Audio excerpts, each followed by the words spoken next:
کسی ایک شخص کے پاس جائیں کہ تو نے 4 آنے، 1 درم 4 آنے کے برابر ہوتا تھا، تو نے جو 1 درم کسی سے لینا ہے وہ 35 لاکھ لوگ اس کی سفارش کریں گے یہ 4 آنے اس کو معاف کر دے تو وہ معاف کر دے گا؟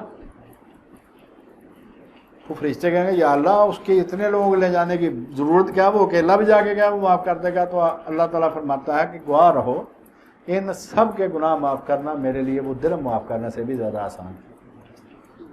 معافی کا طریقہ کیا ہے؟ یہاں پر بھی ہو سکتی ہے، آپ نے اکیلے میں صرف ایک فکرہ کہنا ہے، چاہے نماز میں کہہ دیں چاہے ویسے کہہ دیں کہ مجھ سے غلطی ہو گئی مجھے معاف کر دیں، اینڈ دیٹس آل۔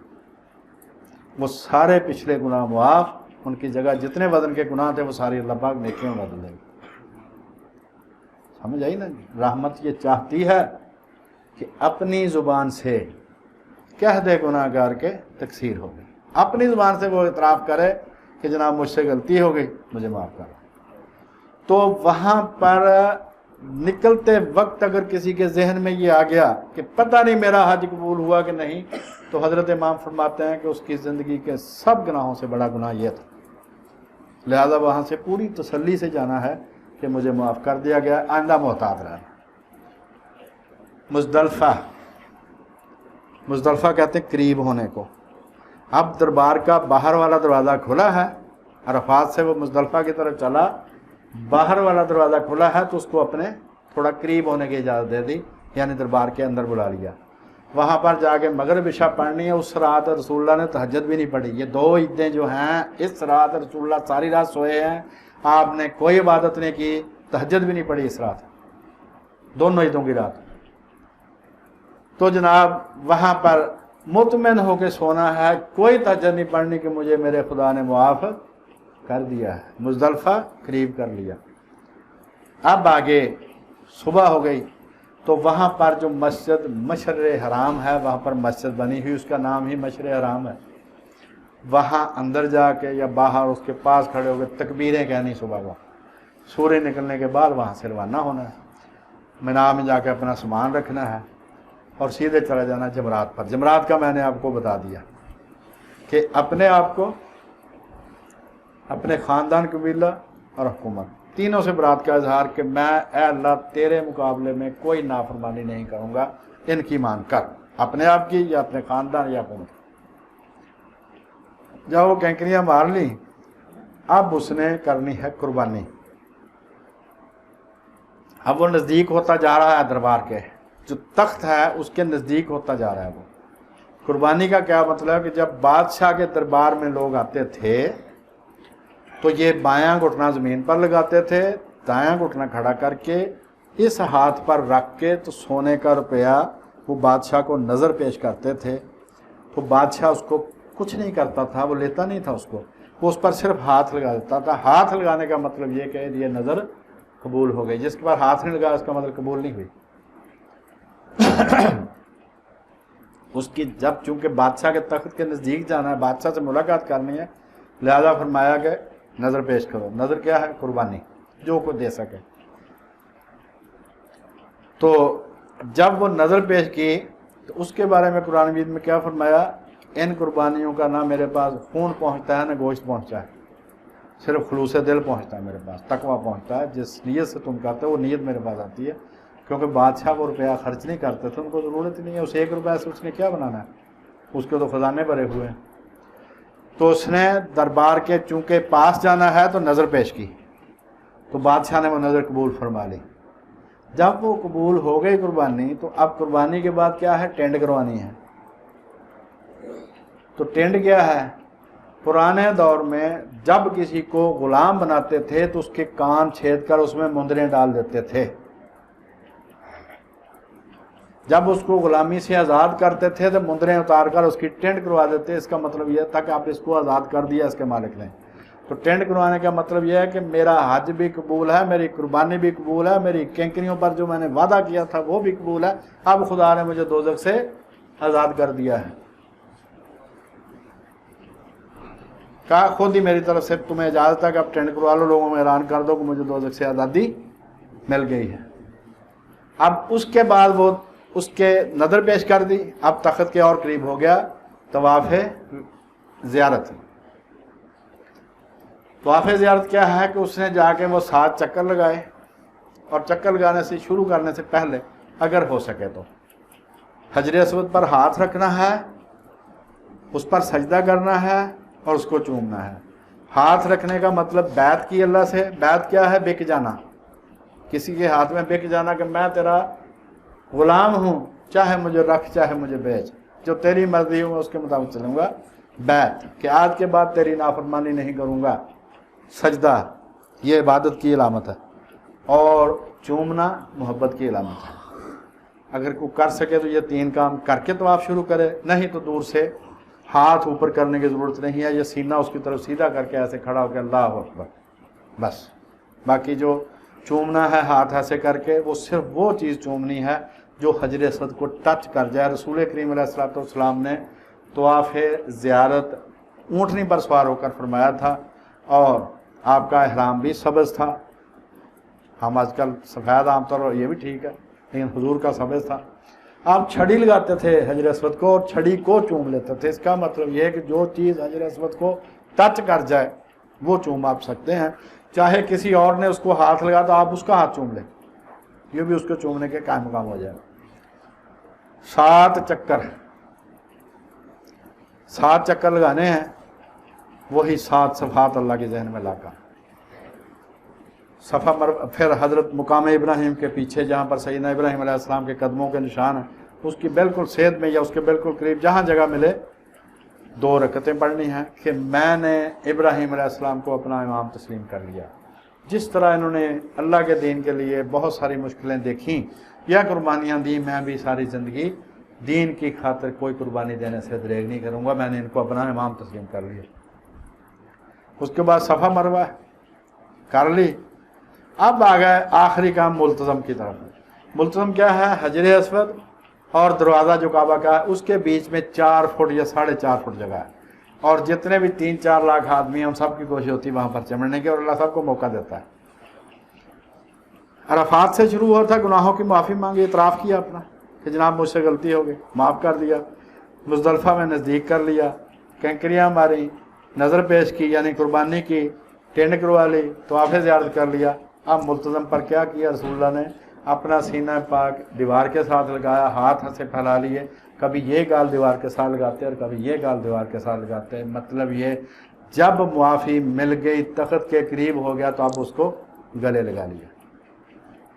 معاف کرنے سے بات شروع ہوئی تھی، آخری کام کیا ہوا کہ گلے لگا لیا۔ یہ ہے حج۔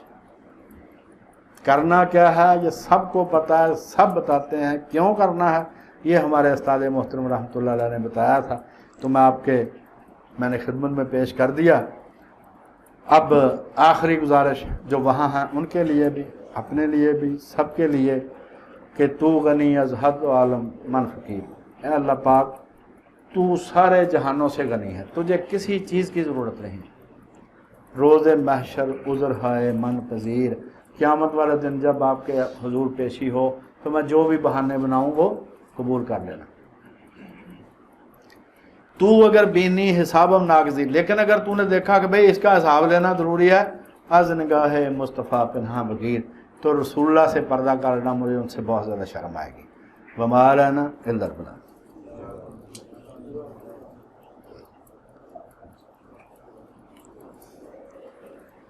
الحمدللہ رب العالمین الرحمن الرحیم اللہم صلی علی محمد وعلی آل محمد مبارک وسلم وعلی سائر الانبیاء والمرسلین صلاۃ اللہ یحصیہا الا انت لا الہ الا انت سبحانک انی کنت من الظالمین اللہم انی اسألک من الخیر کلہ ما علمت منہ وما لم اعلم واعوذ بک من الشر کلہ ما علمت منہ وما لم اعلم اللہم انی اسألک من خیر ما سألک منہ عبادک الصالحون واعوذ بک من شر ما استعاذک منہ عبادک الصالحون ربنا آتنا فی الدنیا حسنۃ وفی الآخرۃ حسنۃ وقنا عذاب النار ربنا وآتنا ما وعدتنا علی رسلک ولا تخزنا یوم القیامہ انک لا تخلف المیعاد یا ذا الجلال والاکرام یا حی یا قیوم برحمتک استغیث اصلح لی شانی کلہ ولا تکلنی الی نفسی طرفۃ عین ولا الی احد من خلقک ابدا لا الہ الا انت۔ 2-3 باتیں اور سن لیں جی، کل کا روزہ ہے، ایک دن کا روزہ 2 سال کے گناہوں کی معافی کا سبب بنتا ہے، ایک پچھلا سال اور ایک آئندہ سال۔ ایک تکبیریں کل صبح فجر سے شروع ہو جائیں گی، 13 تاریخ کی اثر تک رہیں گی۔ عید پڑھتے ہوئے جو تکبیر کہنی ہے، جب عیدگاہ کو جانا ہے پڑھنی ہے، واپسی پر نہیں پڑھنی۔ راستہ بدلنے سے مراد یہ ہے کہ ایک راستے سے جاؤ عید پڑھ کے دوسرے کہ میں پہلے جس راستے پر چل رہا تھا وہ میں نے چھوڑ دیا ہے، میں پہلے اللہ کی نافرمانی کے راستے پر چل رہا تھا، اب میں نے چھوڑ کے وہ راستہ بدل لیا۔ یہ اس کا مطلب ہے۔ اگر ان چیزوں کا مقصد ہمارے ذہن میں ہو تو فائدہ ہے، ورنہ یہی چیزیں ہمارے خلاف قیامت والے دن گواہ بن جائیں گی۔ اور کچھ چیز جو ذبح کرنے کی تکبیرہ وہ ہر مسلمان کو آتی ہے، بسم اللہ واللہ اکبر، بس اس کے علاوہ کچھ نہیں۔